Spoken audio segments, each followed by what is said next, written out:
Hi, Dr. Chu. It's great to have you here. Hi, Diana. Nice to be here. So, I wanted to talk about a serious topic, one that's really important to our community, and it's the correlation between ovarian cancer and endometriosis. So, what are new studies finding about this link? Well, I think it's something we have long known, and so I think it's best to sort of summarize kind of what we knew and what we thought, and some of the newer data. And so I think understanding it sort of starts with um, just thinking about how endometriosis and ovarian cancer share some fundamental properties. So we always say endometriosis is a benign condition, which of course it is. But some of those properties that it shares with ovarian cancer are interesting, right? So one of them we talk about being angiogenesis, which is the formation of new blood vessels. That's a cancer property on the way endometriosis wants to grow. We often talk about the way it spreads and invades in a way very much like cancer. So invasion of organ systems, so whether that's the bowel or the bladder. And it has other properties too that are, we would say it's resistant to this process in the body, which is called apoptosis, which is basically cell death. So there's natural like cell turnover that's supposed to happen in the body, and so endometriosis and cancer share a lot of that, in that cells are unable to complete that process. Um, Aside from that, we definitely do know that endometriosis is linked to specific types of ovary cancer. So, not all types. We kind of put ovarian cancer in these three buckets, and the biggest one of them being something called epithelial ovarian cancer. Within that category, the two types of cancers, ovarian cancers related to endometriosis, are something known as clear cell and endometrioid cancer. So that's about 15 to 20% of those cancers. So that link has been there for quite some time. Um, and yeah, so I think those are sort of like the fundamentals of what we've known, and we typically will say, if you have endometriosis, we had previously thought, you have maybe a 2 or 3-fold increased risk of ovarian cancer in your life. Wow. Okay. So can we go into the statistical risks of potentially developing ovarian cancer and having endometriosis? Yeah, so if we want to talk, numbers, which I think are important, the average lifetime risk of ovary cancer just in the general population is about 1 in 70, some will say 1 in 90. Um, and you're most often going to get it, later on, so maybe in your 60s. Um, so, I think they had done quite a few studies looking at that risk. And I had said, oh, we kind of in general, we were just saying, 2 or 3 times risk. There was a really big study that came out last year in JAMA.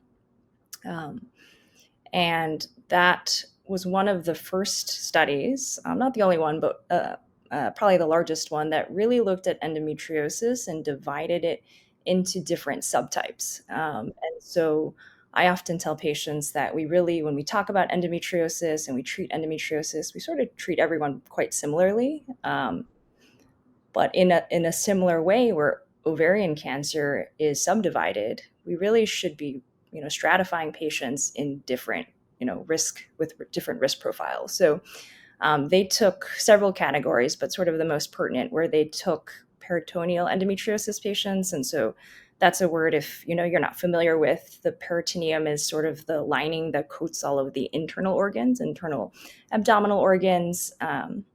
And so they took that category, and that tends to be more early stage endometriosis patients, so stage 1 and 2. They compared them to patients with deeply infiltrative endometriosis. So that's where the lesions tend to grow larger and tend to be more invasive. They have an invasive component, and as well as a category that included endometriomas, so chocolate cysts. Okay, so they sort of subdivided all of those categories out, and they found that overall endometriosis, they think, actually has an even more profound effect or risk for ovarian cancer, maybe up to 4-fold in total. But if you separate out these categories, really the risk comes in the setting of deeply infiltrative endometriosis and endometriomas, right? And so they found that, potentially up to ninefold, which is a big finding, right? So, they recognized, of course, they had limitations. These are retrospective studies, but I think it was a very, it was a very important, it was a very important piece, and to, potentially help create future guidelines for this, because as we might talk about, there aren't as Right. many guidelines as we would like. Right. So when we're talking about deep infiltrating endometriosis, endometriomas, chocolate cysts, um, that's usually stage 4, right, in terms of the staging. So Yeah. in that group, in that demographic, do you think that, like you said about the guidelines, is there any way to do any kind of screenings, like early screenings, for the endo population so they can keep a check on what's going on with their ovaries? Or is that just so far down the line and what the capabilities are? Well, there's one tricky thing about the staging, which I've thought about, and I'm sure other individuals have thought about themselves too, is that, we always talk about this disease as progressive, right? So you don't start at 4. This isn't a group of patients just born at stage 4, right? You start 1, 2, 3, 4, and so if you have potentially earlier intervention, earlier diagnosis and treatment, potentially you only ever get to stage 2. But if you present much later, maybe 10, 15 years later, are you then going to be stage 4, right? So it's not just about the stage that you get at the time of diagnosis. I think about it too, it's more the potential of what you could get, right? And so you do know, and we can talk about that a little bit, that, things like birth control, which, are not, I'm going to say, not a fan favorite, okay, but they can prevent ovulation and they can prevent cyst production. So maybe you don't develop an endometrioma. So it's hard to say, because these are sort of things that have happened, right? And so, that goes a little bit into the prevention, okay? In terms of the screening, that one is even more challenging, because they've talked about ovarian cancer in general and, biomarkers such as CA-125, and they're not very specific. They're not even that sensitive. And these cancers can happen quite quickly. So how often would you do a sonogram? There's no good guidelines really there as well. I think the best thing I would say is a couple of things. One is, if you have a family history of any ovarian cancer in the family, you have anything suspicious, even breast cancer, because we can look at, even though it's not as linked to endometriosis, but the BRCA mutations, the BRCA mutations, there are certain things that you can test for. So genetic testing that's available. We have a really great GYN oncologist that we work with. So if you meet criteria, you could at least test for things that do have known recommendations of, when to, potentially do some sort of risk reducing surgery or to be on certain medications. That's one thing. And then we sort of talk about, whenever we talk about a condition, we talk about things that you can modify and things that you can't modify in terms of the risks.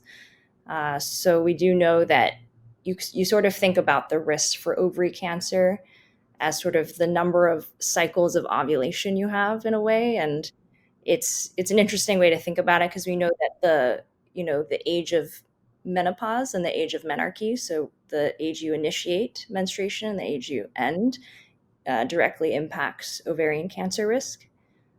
Pregnancy impacts ovarian cancer risk. So sort of like the least cycles that you have, so later age of menarche, more pregnancies, earlier menopause. While it might not be better for other things, earlier menopause might have one benefit there. Does that make sense? So it's like the So, amount. so the later you start your period, the less risk of developing ovarian cancer. Am I understanding this Yeah, it's correctly? supposed to be a protective Okay. factor, right? So it's the amount of cycles, and that's why they talk a lot about how birth control, especially over extended use, Mhm. can reduce the risk of ovary cancer as well. So the longer you use it, so greater than 5 years, greater than 10 years, at that point you have about a 50% reduction in ovarian cancer. Okay. Right? So it's one thing to prevent ovarian cysts and things like that. There's different potential benefits if you're in a category that's at higher risk. So, any of my Mhm. endometrioma patients, Right. really try to get them to take Right. medication. Yeah. Because that And is something that when I've talked about this study with other medical practitioners and endo patients, one thing that keeps coming up is, like you said, the higher risk population potentially being those that have recurrent endometriomas. That study, I think the JAMA study that you referenced, which we will give information about on our website, which is there on endofound.org. I believe there is a correlation, right? You mentioned it earlier about deep infiltrating and endometriomas being part of that association with ovarian cancer. So, hypothetically, if you're speaking to a patient who has a history of recurrent endometriomas, deep infiltrating endometriosis, do you flag, hey, like you might want to, think of medical interventions, surgical interventions, and also, like you said, risk saving surgery potentially to avoid ovarian cancer, because that is a swift moving cancer and it is a very considered one of the most deadliest cancers. yeah, I mean, it's tough because of all of the GYN cancers, Yeah. not all of them, but sort of the main GYN cancers. I think uterine cancer, tends to be diagnosed quite early. Cervical cancer has great screening. Ovarian cancer still remains, quite a challenge. Yeah. It's not an indication specifically now to just go in and do prophylactic surgery for these for the purpose of endometriosis and ovarian cancer. But when we talk about surgery, I always say, there are pros and there are cons, and you have to view that in light of everything else that a patient is going through. So sometimes for patients who are know that they're done childbearing, right? Um, Even offering something like a salpingectomy, which is removal of tubes, Mhm. can reduce the risk of ovary cancer without removal of uterus or ovaries, right? So that can provide almost I think up to a 60% reduction in endometriosis related ovarian cancers. I think it's 63, 64. So that's a huge number, It is. right? Yeah. Couple that with maybe some birth control if a patient tolerates it, and we don't have to have these bigger surgeries or surgeries that put somebody into menopause. I think if somebody has had recurrent endometriomas multiple times, breaking through medication, then we also take that into account. And I do think another thing to think about too is sort of known endometriomas and following them. So Mhm. if you are known to have, so if you do know you have an endometrioma, I do think it should be followed rather than just um, I don't want to say dismissed, just I do Yeah. think it should be followed. Mhm. uh, so And you mentioned about the fallopian tubes, and I think there's been recent literature on that as well. That the fallopian tubes really are where the cancer can travel, right? Is that? Can you just explain that a little bit more? yeah, so I think for a long time, no one really knew where the sort of precursor cells were Mhm. coming from for ovarian cancer, and this isn't for all the specific types, but for when you do a pap smear, you're actually looking at early atypical cervical cells. Typically, Mhm. when you do an endometrial biopsy looking for uterine cancer, you're able to detect typically cells that are not yet cancer, right?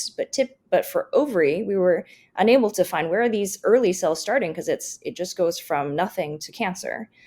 They were thinking some of them started within the fallopian tube, and so that's why removal of some of those cells can ideally prevent that. And this goes back to literature, even actually quite a while ago, where they were realizing that women that had tubal ligations back when they still tied tubes still tended to do better, and they couldn't figure out if it was transport of the cells or if it's just because somebody was looking at the tubes at the time and they would diagnose more things. So there was some confusion there, but I think people are finally recognizing, okay, we're onto something, Mhm. removal of this.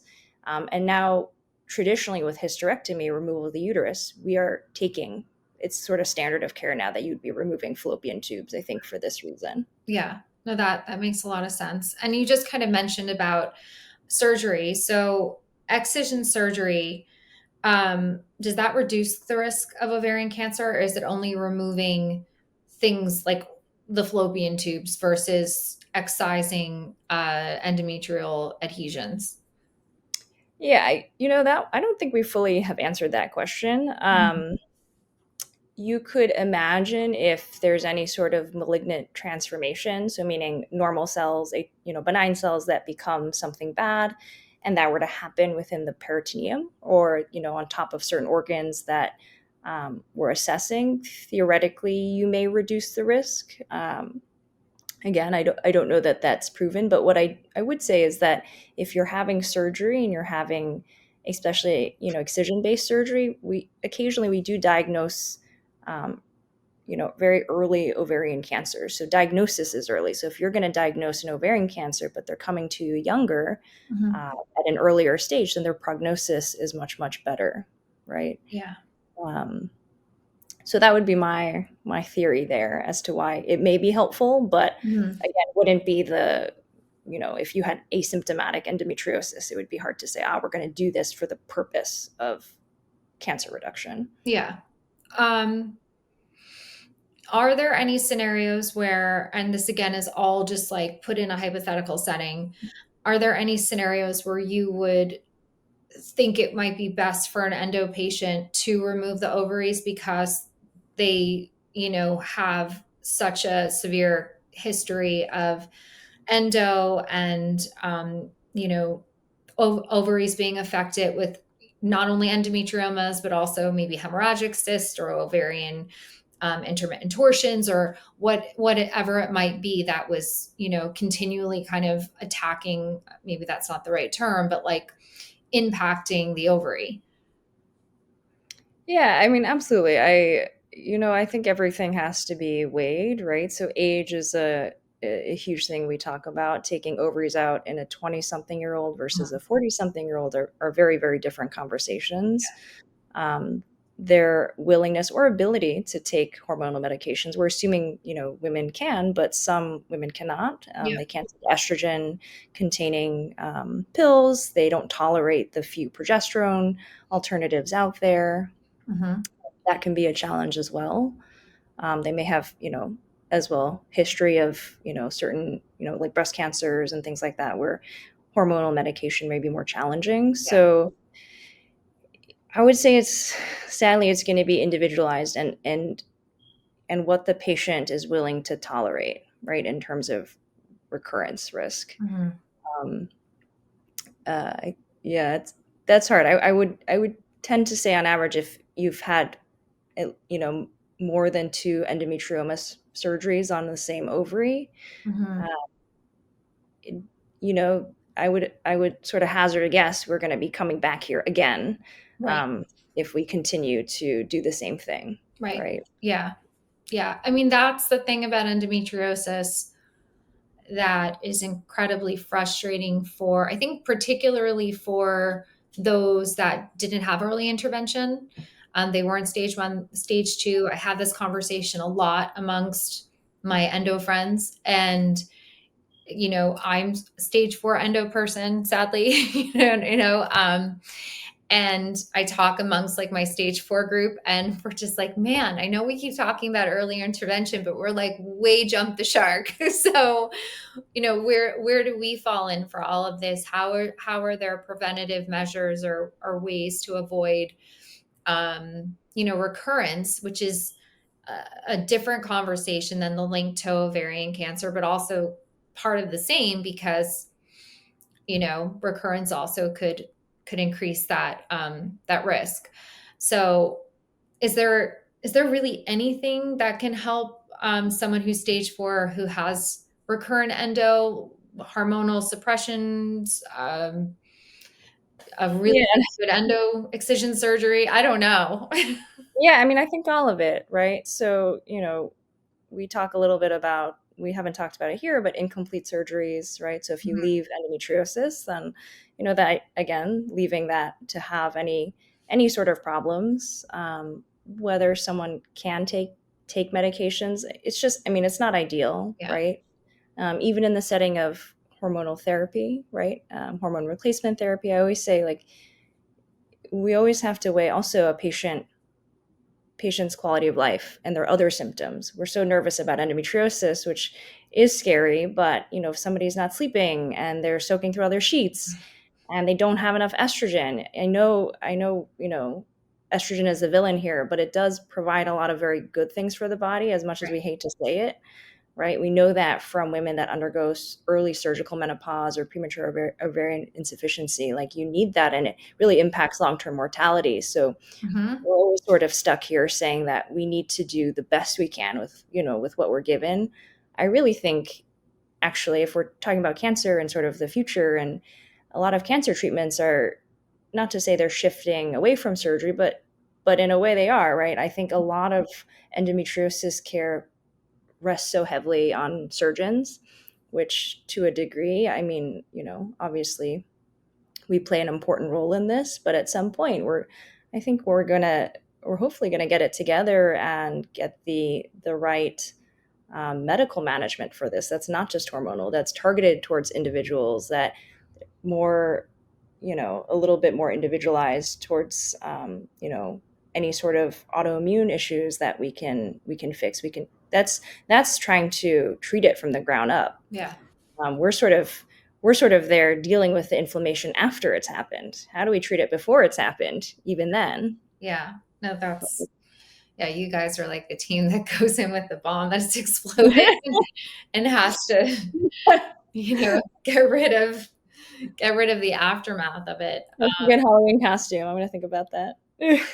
My God, you're gonna walk around like an explosion of endometriosis lesions.